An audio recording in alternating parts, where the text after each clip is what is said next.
अस्सलाम वालेकुम। उम्मीद करती हूँ आप सब खैरियत से होंगे जहाँ भी होंगे। आगे बढ़ने से पहले मेरे चैनल को सब्सक्राइब करना मत भूलिएगा। बात करेंगे पाकिस्तान तहरीक-ए-इंसाफ की 3-4 अपडेट्स पर कि पाकिस्तान तहरीक-ए-इंसाफ एहतजाज कब करने जा रही है। 8 नवंबर को जो पेशावर में होने वाला जलसा है वो क्यों मनसूख कर दिया गया। दूसरी तरफ आतिफ खान अपनी ही हुकूमत है, अपने ही लोगों को नोटिस भेजे जा रहे हैं। आतिफ खान क्यों रिडार पर हैं, इस पर अरकान पार्लियामेंट क्या कहते हैं। पीटीआई के कोर कमेटी में ये मामला कौन उठाएगा, एहतजाज कौन लीड करेगा। सबसे पहले बात करते हैं एहतजाज के हवाले से कि पाकिस्तान तहरीक-ए-इंसाफ के एहतजाज की यह हिकमत अमली है।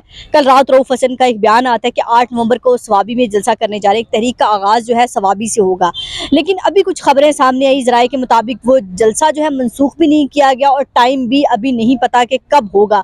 लेकिन ये उम्मीद की जा रही कि नवंबर के दूसरे हफ्ते में पाकिस्तान तहरीक-ए-इंसाफ एहतजाज करेगी। एहतजाज ऐसे नहीं होगा, भले ताख़ीर हो जाए, तहरीक-ए-इंसाफ का मानना है, लेकिन सोशल मीडिया के प्रेशर में आकर एहतजाज अपना नाकाम नहीं करेंगे।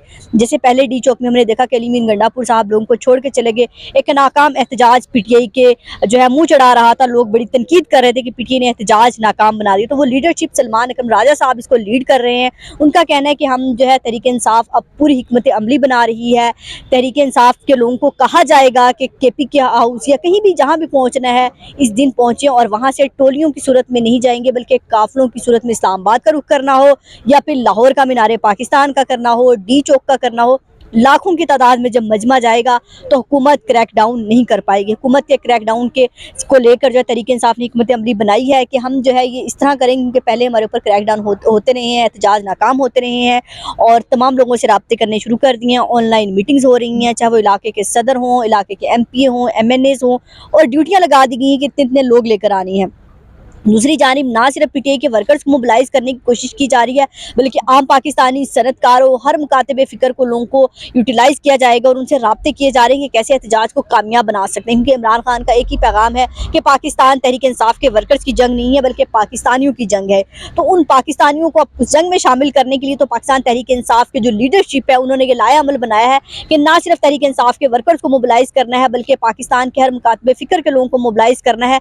तब यह एहतजाज कामयाब हो सकता है, हुकूमत को टफ टाइम दे सकते हैं। तो देखते हैं हुकूमत मोबिलाइज करने देती है, नहीं करने देती, क्योंकि हुकूमत जो है जैसी एहतजाज की डेट अनाउंस होगी तो क्रैकडाउन भी शुरू कर देगी, घरों पर छापे भी शुरू कर देगी।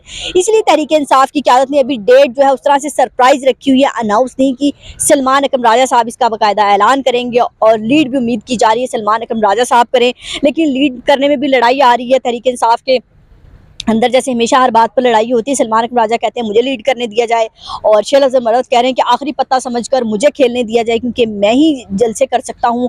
इन लीडरशिप में वो जान नहीं है कि ये जलसे कर सकें। अगर अली मीन गंडापुर साहब गायब हो गए थे डी चौक से तो बाकी क़यादत किधर सो रही थी, वजारतें लेने के लिए सब आ जाते हैं, लेकिन वहाँ वर्कर्स को अकेला छोड़ा गया। तो अब ये फैसला किया गया कि वर्कर्स को अकेला नहीं छोड़ा जाएगा। अब ये वक्त ही बताएगा कि वर्कर्स को अकेला छोड़ते ही नहीं छोड़ते और सरकारी वसाइल का केपी की हुकूमत कितना इस्तेमाल करती, क्योंकि हमेशा कहा जाता है कि हम जो है सरकारी खजाने से एहतजाज नहीं करते, ये हमारे पार्टी के अपने फंड्स होते हैं, सब कुछ होता है। लेकिन कल जहाँ सरकारी लोग वहाँ से एहतजाज में जो आए थे, पकड़े गए थे, उनको जब छोड़ा गया, जहाँ अली मीन गंडापुर साहब ने उनका इस्तकबाल किया, उनको पैसे भी दिए, उनको छुट्टियाँ जो की थी और ख़ास तौर पर उनको इनामात से नवाजा गया। इनके सरकारी लोगों को इस्तेमाल करके अली मीन गंडापुर बड़े खुश भी हुए और उनको पैसे दे के कहा कि आइंदा भी आपने जाना है।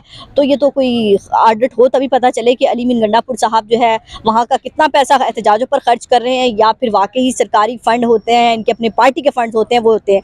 अब आ जाते हैं दूसरी बात पर, आतिफ खान पर जो है एंटी करप्शन का जो है आज फिर एक नोटिस आया है। एक कल जो है एस्टेब्लिशमेंट डिवीजन की जानिब से भेजा गया। अपनी ही हुकूमत है, साबिक वजीर हैं आतिफ खान और रिडार पर हैं, तो इस पर आतिफ खान ग्रुप का कहना है, आतिफ खान, शकील खान हो गए और बहुत सारे लोग जो लगता है कि इनका एक साइड पर बात बनती है, दूसरे लोगों की दूसरी साइड पर बनती है। उनका कहना है कि ये रिडार पर इसलिए है क्योंकि उन्होंने शकील खान का साथ दिया था, शकील खान से दोस्ती है और अली मीन गंडापुर साहब से बर्दाश्त नहीं हुआ कि शकील खान की साइड क्यों ली। तो अब रिडार पर जानबूझ के तंग किया जा रहा है और क्या मैसेज दे रहे हैं हम अपनी आवाम को कि केपी की हुकूमत अपने ही लोगों पर, साबिक वजीर हैं उन पर जो है, सूबाई वजीर हैं उन पर जो है घेरा तंग किए हुए है। तो इस तरह तो वो कह रहे हैं कि फिर साबिक वजीर आला का भी ऑडिट होना चाहिए, सबका होना चाहिए, सिर्फ आतिफ खान ही क्यों रिडार पर है। तो इसका मतलब है आतिफ खान को कोई पर्सनल ग्रज है अली मीन गंडापुर को या उनकी हुकूमत को, या आपस में जो लोग बैठे हुए उनको कोई ग्रज, इसलिए नोटिस पर नोटिस आए जा रहे हैं और 12 नवंबर को उनको उनको तलब करने का भी हुक्म दिया है।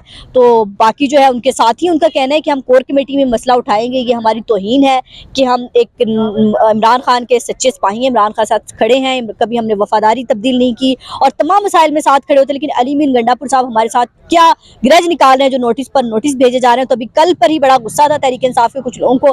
कुछ लोग तो बहुत खुश हैं तहरीक इंसाफ में जैसे ग्रुपिंग है, कुछ लोग तो बहुत खुश हो रहे हैं कि अच्छी बात है, घेरा तंग किया है।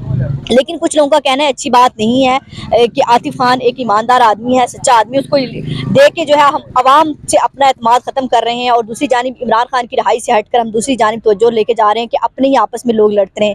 तो आज जो है अली मीन गंडापुर, आखिरी खबर ये है, अली मीन गंडापुर साहब इमरान खान से मुलाकात के लिए गए हुए हैं। बाहर आकर क्या पैगाम देते हैं, सच्चा पैगाम देते हैं या फिर अपने पास से कोई पैगाम बनाया जाता है, जैसे हमेशा कहते हैं कि अली मीन गंडापुर साहब बाहर आकर सही पैगाम नहीं देते। दूसरी जानिब एक सवालिया निशान ये कि कल तहरीक इंसाफ की क़यादत मिलने जाती है, उनको मिलने नहीं दिया जाता। ये कहा जाता है कि सियासी बयानियां वहां पर जाकर नहीं अपनाएंगे तो सियासी गुफ्तगू नहीं करेंगे। क्या अली मीन गंडापुर साहब से भी आज ये हलफ लिया गया कि आप सियासी गुफ्तगू नहीं करेंगे? अगर अली मीन गंडापुर साहब से ये हलफ नहीं लिया गया फिर दाल काली नहीं, पूरी दाल काली। अभी वकला को भी मिलने नहीं दिया गया। अली मीन गंडापुर साहब की मुलाकात उम्मीद है कि करा दी गई है वहाँ से और कॉन्फ्रेंस रूम में मुलाकात होगी और फिर आके एहतजाज लाया जो भी सियासी हिकमत अमली होगी।